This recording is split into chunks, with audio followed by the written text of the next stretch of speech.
പേര് ജോസ്. ഞാൻ കൊല്ലം ജില്ലയിൽ ശാസ്താംകോട്ടയിൽ നിന്ന് വരുന്നു. ഞാൻ ജോലി ചെയ്യുന്നത് KSEBയിലാണ്. അതുകൊണ്ട് തന്നെ ചെറിയ ഹെൽമെറ്റാണ് ഞാൻ ഉപയോഗിക്കാറ്.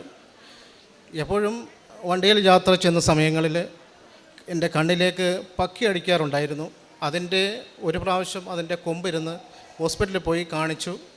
പിന്നെ അതേപോലെ തന്നെ 2-3 പ്രാവശ്യം അങ്ങനെ അടിക്കുകയും ചെയ്തു. അങ്ങനെ എൻ്റെ കണ്ണിൽ വലത്തെ കണ്ണ് അതിൻ്റെ കൊമ്പിരുന്ന് അതിൽ ഇൻഫെക്ഷനായി തിമിരമായി ആ കണ്ണിന് കാഴ്ചയില്ലാതായി. അങ്ങനെ എൻ്റെ ജോലി ഒത്തിരി തടസ്സങ്ങളും എനിക്കുണ്ടായി. എങ്കിലും 5 വർഷത്തോളമായി കാഴ്ചയില്ലാതെ ഞാൻ നടക്കുകയായിരുന്നു.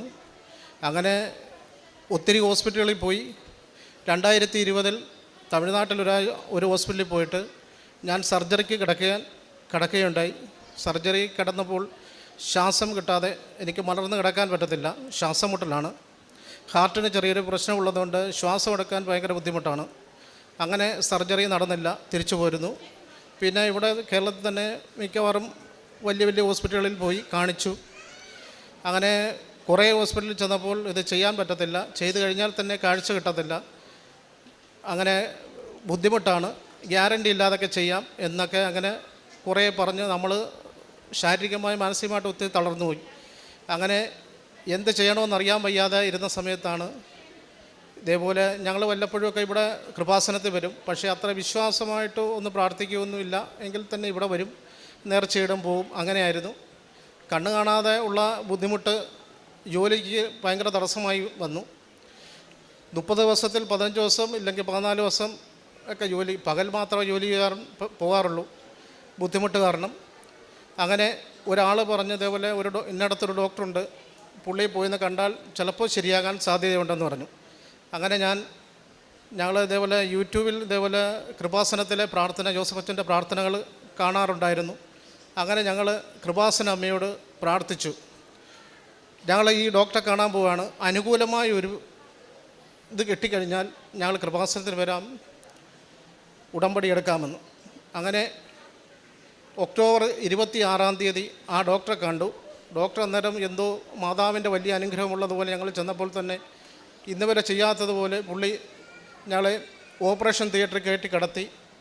അരമണിക്കൂർ ഓക്സിജൻ തന്ന് കിടത്തി. എന്നിട്ട് പറഞ്ഞു ഓക്കെ, കുഴപ്പമില്ല, ചെയ്യാമെന്ന് പറഞ്ഞു.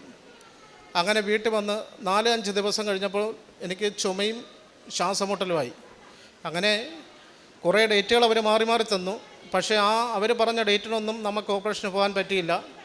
അങ്ങനെ ശ്വാസമുട്ടലും ഈ ജലദോഷം, പനിയും ഈ ചുമയെല്ലാമായിട്ട് കിടന്നെങ്കിലും ഇവിടുന്ന് ഉടമ്പടി എടുത്ത ഞങ്ങൾ ആ പ്രാർത്ഥന, പ്രത്യക്ഷീകരണ പ്രാർത്ഥന മുടക്കിയില്ല.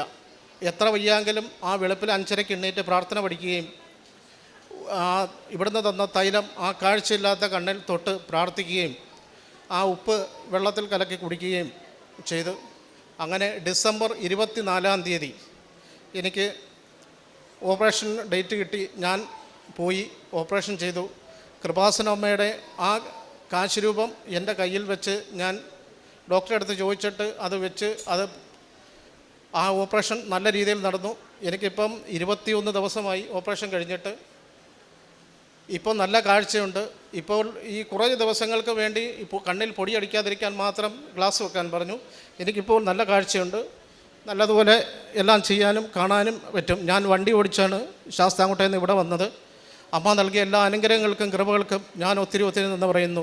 ഇന്ന് ഈ പ്രത്യക്ഷീകരണത്തിൻ്റെ സാക്ഷികളായി ജീവിക്കുവാൻ ഞങ്ങൾ ആഗ്രഹിക്കുന്നു. അമ്മയ്ക്ക് 1000 നന്ദി പറയുന്നു. ഉടമ്പടിയുടെ എല്ലാ കാര്യങ്ങളും അതുപോലെ തന്നെ ഞാൻ ചെയ്തു. കാരുണ്യ പ്രവർത്തികളും ആത്മീയ പ്രവർത്തികളും, കുംഭസാരം, ബൈബിൾ വായന, എല്ലാം മറ്റുള്ളവരെ സഹായിക്കൽ എല്ലാം ചെയ്ത് കൃപാസനം ഉടമ്പടിയിൽ പറഞ്ഞിരുന്ന എല്ലാ കാര്യങ്ങളും അതേപോലെ ചെയ്തു. അമ്മ എന്നെ അനുഗ്രഹിച്ചു. അമ്മയ്ക്കും അങ്ങേ ദിവ്യകുമാരനും 1000 നന്ദി.